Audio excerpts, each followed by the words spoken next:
This dragon kiln is the only one of two that is still working. So it should be preserved, and future generation of potters in Singapore can make use of this kiln to fire the pots to get the wood ash and salting results that they can not get anywhere else. Firing with the dragon kiln using wood as fuel compared to the other processes of firing, I think it makes me a more complete potter, because you find that you have access to this wider range of techniques that you can achieve. I think it is a very important piece of history, Singapore. This area used to be a lot of dragon kiln, and this is the only one left. And I think it is a very exciting thing. I want to be part of it. I want to witness, probably the last wood firing, I don't know. The end product is unique in its own way. If everything goes well, we hope to achieve about 80% success. We'll hope to do better than the last two firings. People have been telling me that don't expect too high, because you may get, chow ta pot, or things will turn out black. But I was told that this is the third time, so they have been accumulating a lot of experience. And I think it will be better, I hope. I am intrigued by some of the special effects that I get on the pots, and you know that it can't be repeated. No two pots are the same, so that's the beauty of it. Every product comes out is special. So you just hope for the best, and when you have something beautiful to behold, well, a thing of beauty is joy.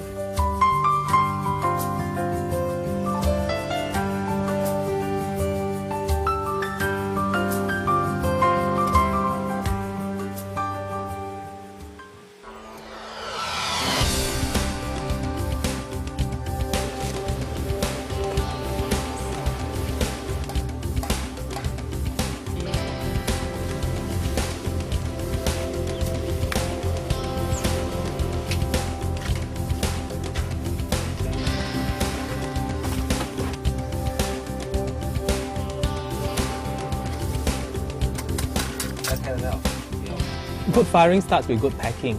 So you need to pack it properly so that the flow of heat, the flow of air moves properly, and all the temperature is even out during the process.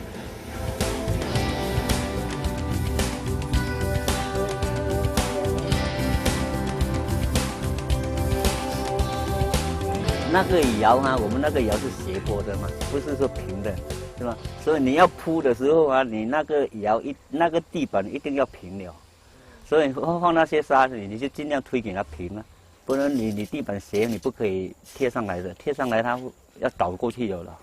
所以你看我推沙全部推在前面，就是推给它平，好像楼梯这样我弄好了，你看的里面是好像楼梯一个一个了，不是说斜斜了，一定要一层一层平的。 你那个贴上来，它才不会倒下去吧？不然你这样斜斜，你这样一晃，它倒下去了，还没有烧，它就现在要倒了。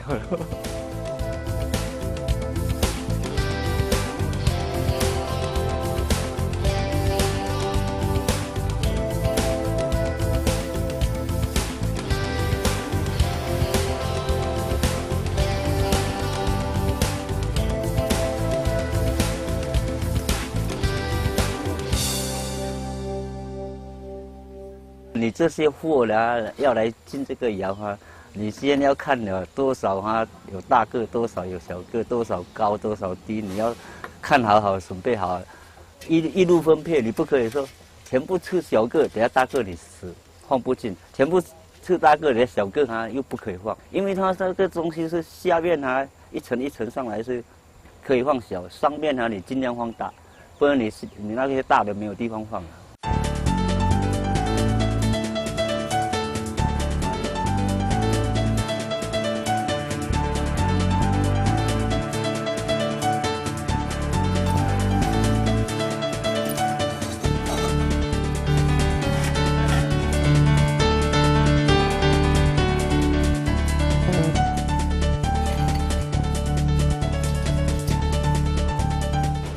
low.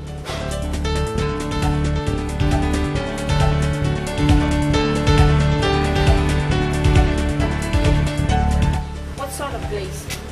No grace. No glaze.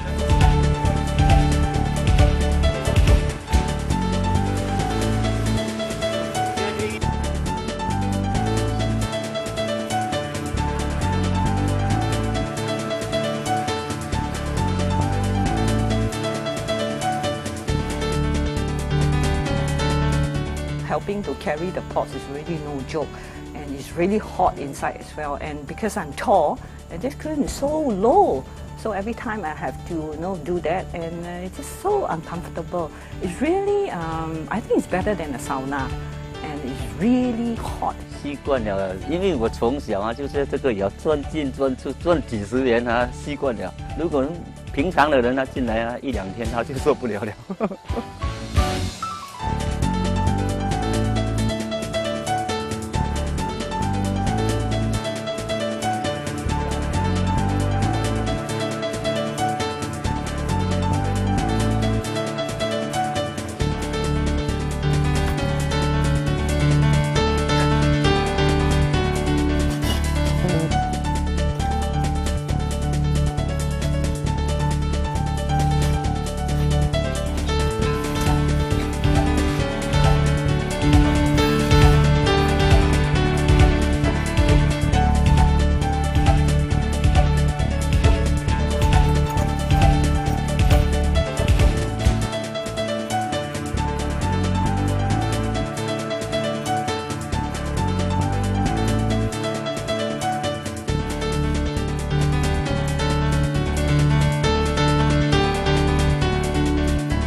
After the packing is done, what we do is that we seal up all the entrance opening.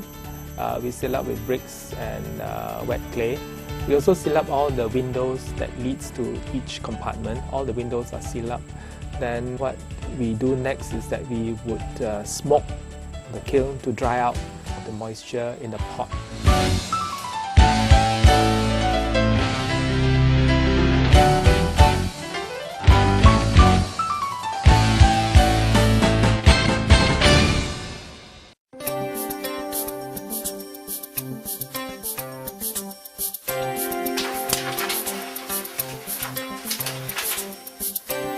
At the present moment, we are preheating the dragon kiln.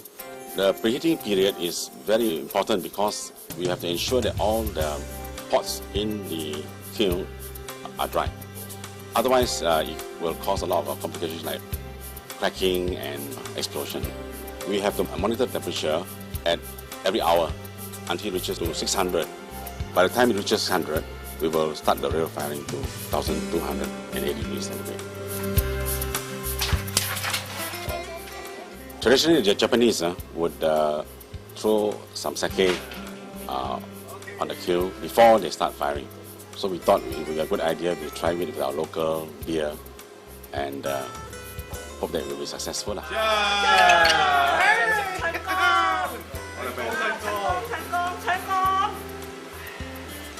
Should be successful.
Okay, I've been here for about 5.5, 6 hours. And basically what I've been doing is throwing wood in on a 5-minute stoking. It's like every 5 minutes we stoke once. Initially we were going at 10 degrees an hour, but Daniel got shocked when he came and it wasn't 500 yet. So we've been speeding it up to 50 degrees an hour. Yeah, it's a lot hotter now. So the temperature's going up. Haven't had anything go pop yet. Bang, pop. Okay. A lot of visitors. You know, people are going, why is the temperature not going up? Why is the temperature going up too fast? Everybody's got an opinion how it's supposed to be. So I think that's a problem, is trying to control the temperature. Just ignore them.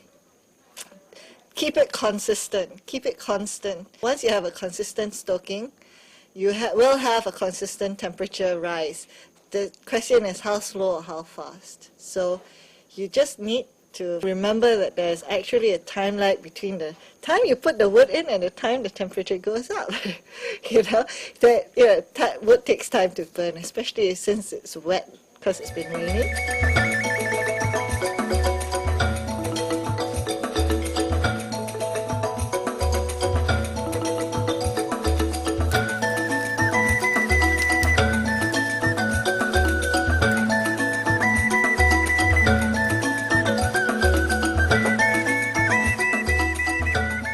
Quite a laborious task because I think the feeding of the wood, and the wood is wet, you know.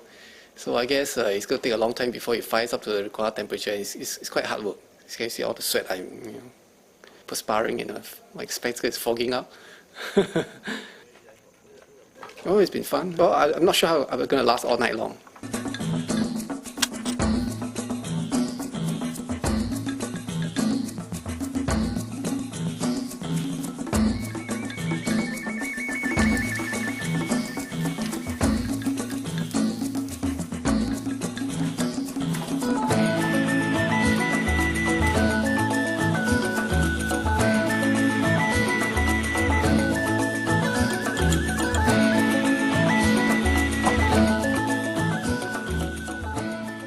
Yeah, that was hard work, and although the fire was blazing and there was a full flame, and yet the temperature was going slowly. So we just wondered why. What happened is that the wood that we used were wet. So a lot of the temperature or the heat was used to vaporize the moist, the damp wood.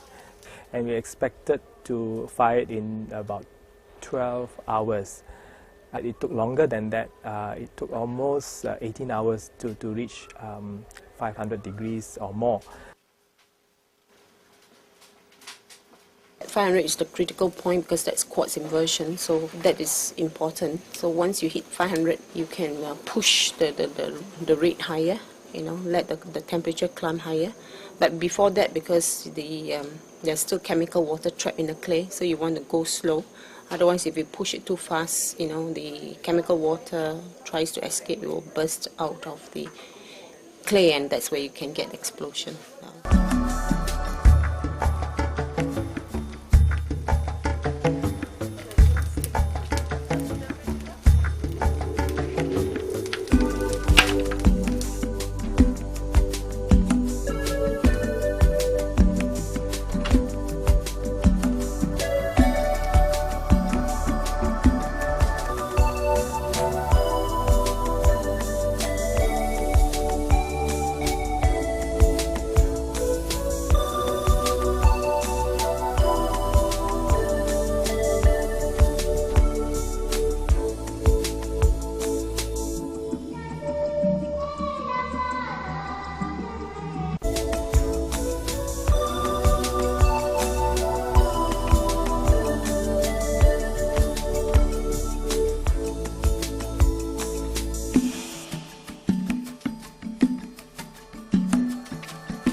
greenware is very susceptible to breakage during the temperature range of about from 0 to 600 degrees Celsius. So during firing of such greenware, temperature should go very slowly, preferably like 50 degrees or 100 degrees per hour, not more than that. And that's why the thermocouple is placed at the greenware, where it's to monitor the temperature shift at that position. Temperature before you took out was Where? No, we moved to the front. okay. Then we seal the front Correct, at correct. 0945 at 1210 degrees. Oh, measure here. Yeah. Correct. Because you change the thermometer over here. Yeah. Because you said down there was only what 800 or something. Not about 600. 600. So you bring over here. Yeah. It jumped to 1030. Correct. We know that the temperature is a bit slow, but then we also know that the thermocouple, we place it on the 5th chamber that is somewhere on the third 3/4 upwards from the fire pit. So we know that there's a difference at the 1st chamber, which is nearer the firing pit. So what happened is that that compensates for the difference in temperature. So around 7 o'clock, when they shifted the thermocouple to the 1st chamber, then the temperature registered at about 1000 degrees, whereas the 5th chamber was around 600 degrees at that time.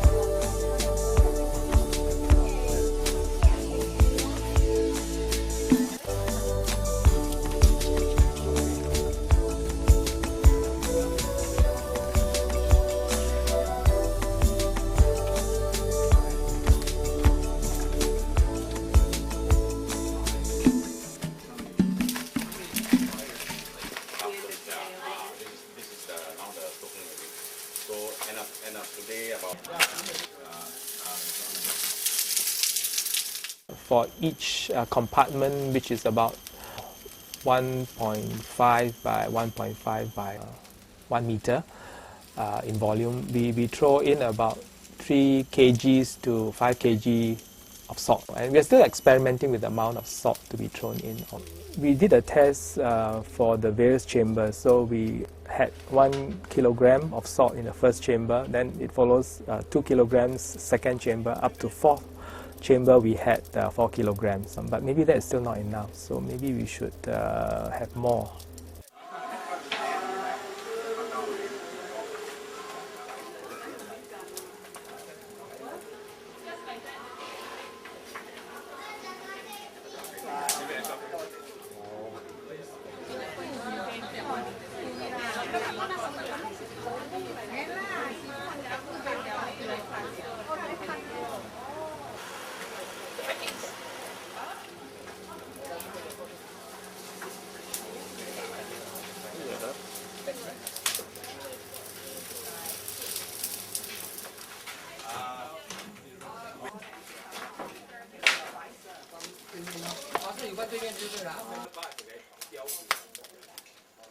Can't wait to see the result, because I saw the pot just now inside from the hole. It was really exciting. Right, we have done 25 hours of firing, so this is the last hole. It's been a long haul thing. I guess it's excitement as well as tiredness. It's pretty fun feeding the fire. So this is the last hole, and we have another perhaps 15 minutes more to go. Right, we can take a look at the fire. It's very brilliant now. See how the wood bursts into flame. That's the most enjoyable part.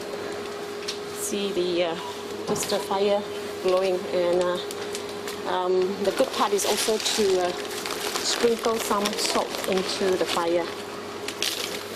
And you hear the sound of the salt burning. This is the part I enjoy a lot, just throwing in the salt into the fire.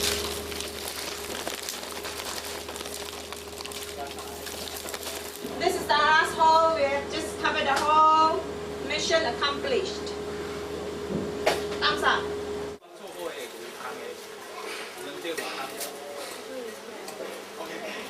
Well, at last, I'm glad that it's come to the end of the firing, and I hope that everything will come out fine.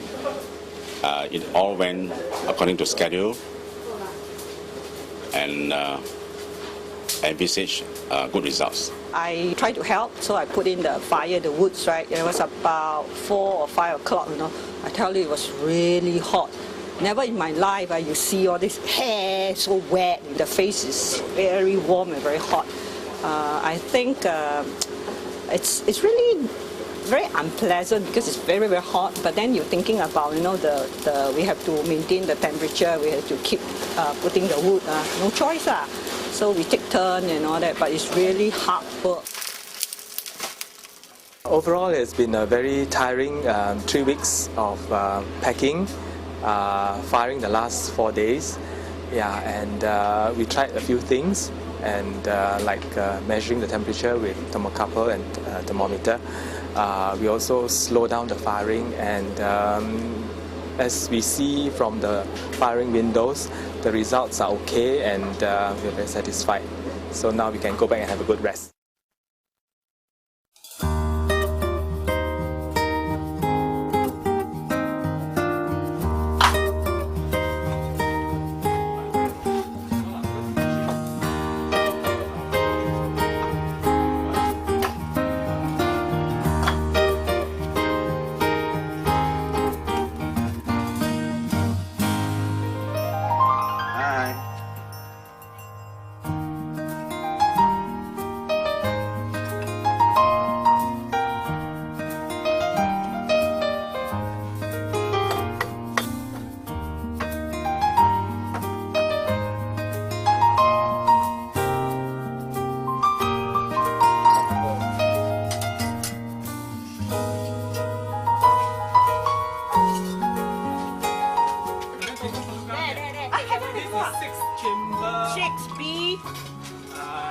Front. You know this one, it's 5B1, okay? And then I was asked to make, right? So that's what I come up with. You can call it.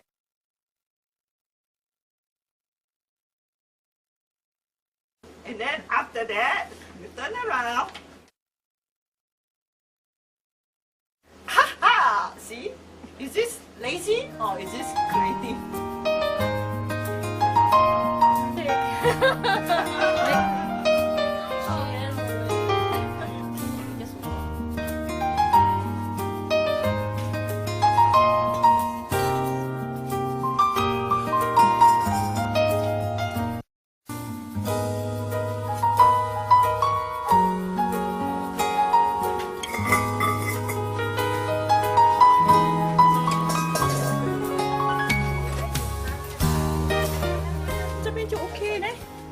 This side is alright. 这边就很美. This side is nice.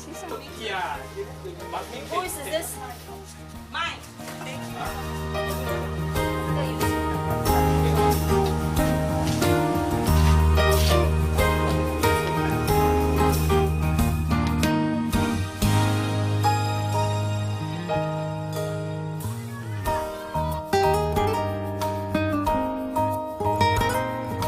Wow, now nice, man. After the fire, so nice.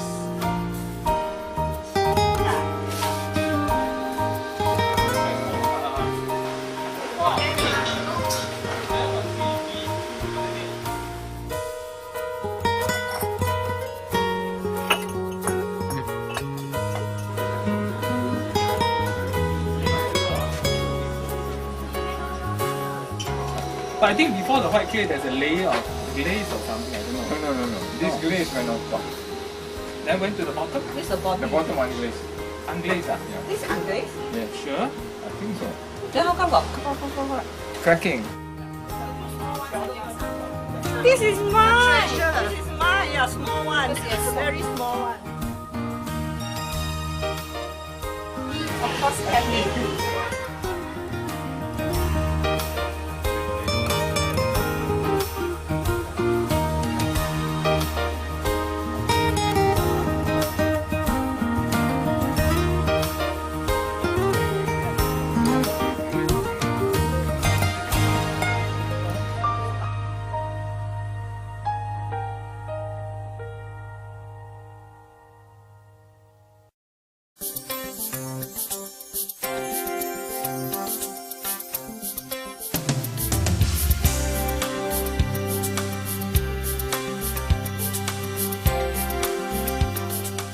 wood firing, salt firing, they are always full of surprises.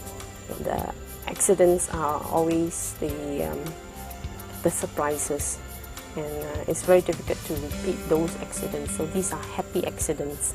Each piece is unique. I can never repeat the effects again. Never, never. Wood firing is unique in its own way because we can achieve a lot of unexpected results. The experience that we get from wood firing, it will add on to our knowledge in a new dimension, and the result is very spectacular. I must say, unpredictable. I don't expect a lot, but when the result is really good, it's very rewarding, and it's a bonus. Wood firing would give all the effects of natural glazing from the wood ash that you put in from the wood. Salting, depending on the quantity of salt you want, that gives a bit of the shine, and also the orange peel effect of glazes because of the salt reacting with it. It is very rustic, very natural. So these are very subtle natural effects that you cannot control 100% of the firing.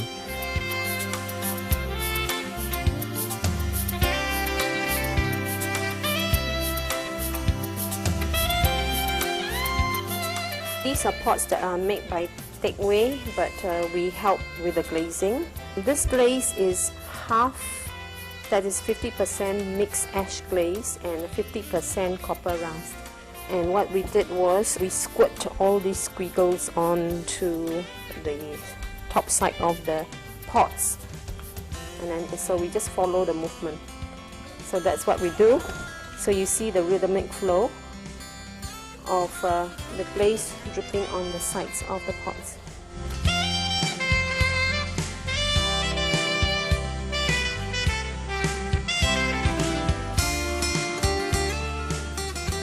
This piece has got the result of salt glaze effect.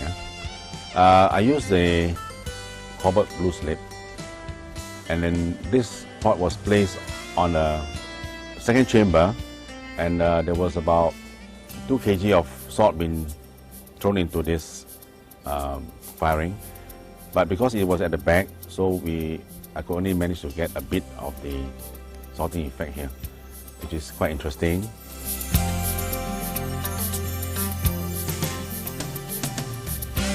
This is another very interesting effect of the salt. I put a teaspoon of salt grains in the inside, and what has happened is that the salt has seeped through, and it has also reacted with the clay, and you see this corrosive effect like a moon terrain, again very pitted, and you see the encrustation.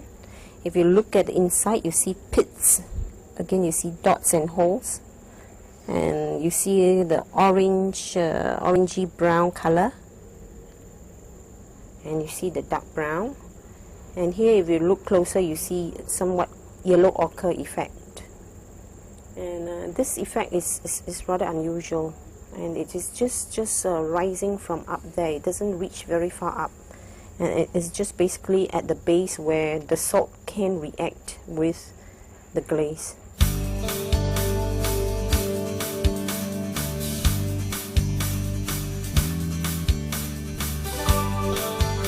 I'll talk about this plate that I did. I glazed it with a white glaze, and on top of the white glaze I sprayed rambutan ash. The rambutan ash is made from the ash of the rambutan leaves and twigs. The ash gave it a reddish brown rustic look over the surface. So that's the effect, and why I did the ash over and not just depending on the wood ash is that because this plate is placed in the back part of the chamber, and the effects of the wood ash is very minimal. So I have to add the ash there to give it the effect that I want.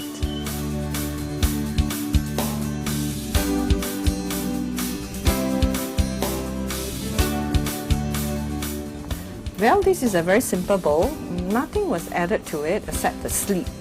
So I just pour the slip over like this, you know, and just let it flow without touching it, without retouching and all that. So I must say that this is, if you use one word to describe, it's natural.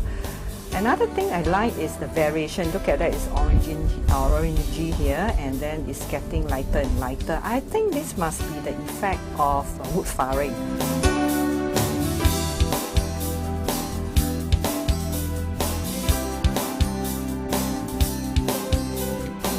Another feature of this firing is the uniqueness of the firing environment. What's surprising is the reduction. This is Derek M's copper red, and in reduction atmosphere it comes out red. So you see the varying degree of redness. This is more liver red, and then this is brilliant red. Here this is kind of in between. So this part here is mixed glaze. And this panel here probably is a sort of a mixture. Well, we were kind of curious as to why we have reduction in this firing, and a possible cause of the reduction that you see on this pot is because of the sudden drop in temperature. And that's because the wood, prior to the firing, it was raining, so some of the wooden planks that we used to stoke the kiln were wet, so you know, each time we put in the wooden plank there's a sudden drop. So this fluctuation, the ups and downs of the temperature in the kiln could be the reason for the reduction.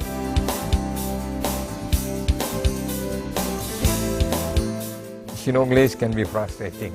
You can fire 20 pieces and you may just get 1 or 2, you know. Like today, I think I'm happy with only this one.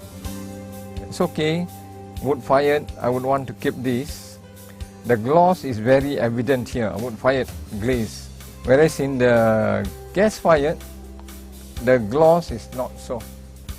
Here we got a lot of deposit, you know, maybe during the salting, there was some explosions and the salt carried with it some materials from the base, so it's down there stuck on the pot.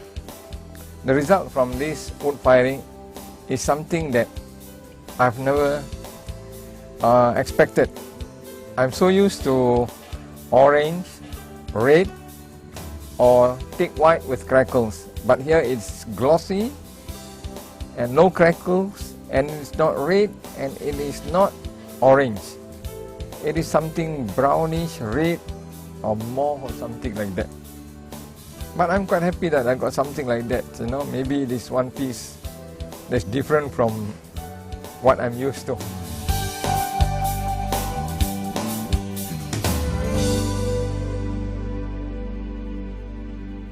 The whole firing process to me is therapeutic.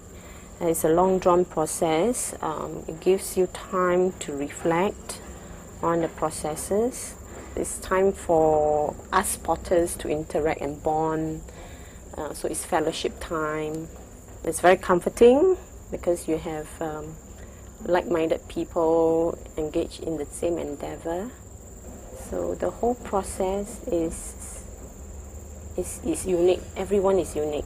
Teamwork is very important. So in such firing, we learn to work with one another. We know each other's cooks and special likes and dislikes. So it's a very interesting learning experience. Although there's a lot of work involved, a lot of people involved, a lot of sweat and sometimes even tears, I think. Yeah, but it's all worth a while, and at the end of the firing, everybody is exhilarated by the experience, and definitely will do it again. Yeah. Pottery is very much like life, you know. It's like, you know, you encounter some happiness, and then you have something that you really feel very stressed and unhappy about.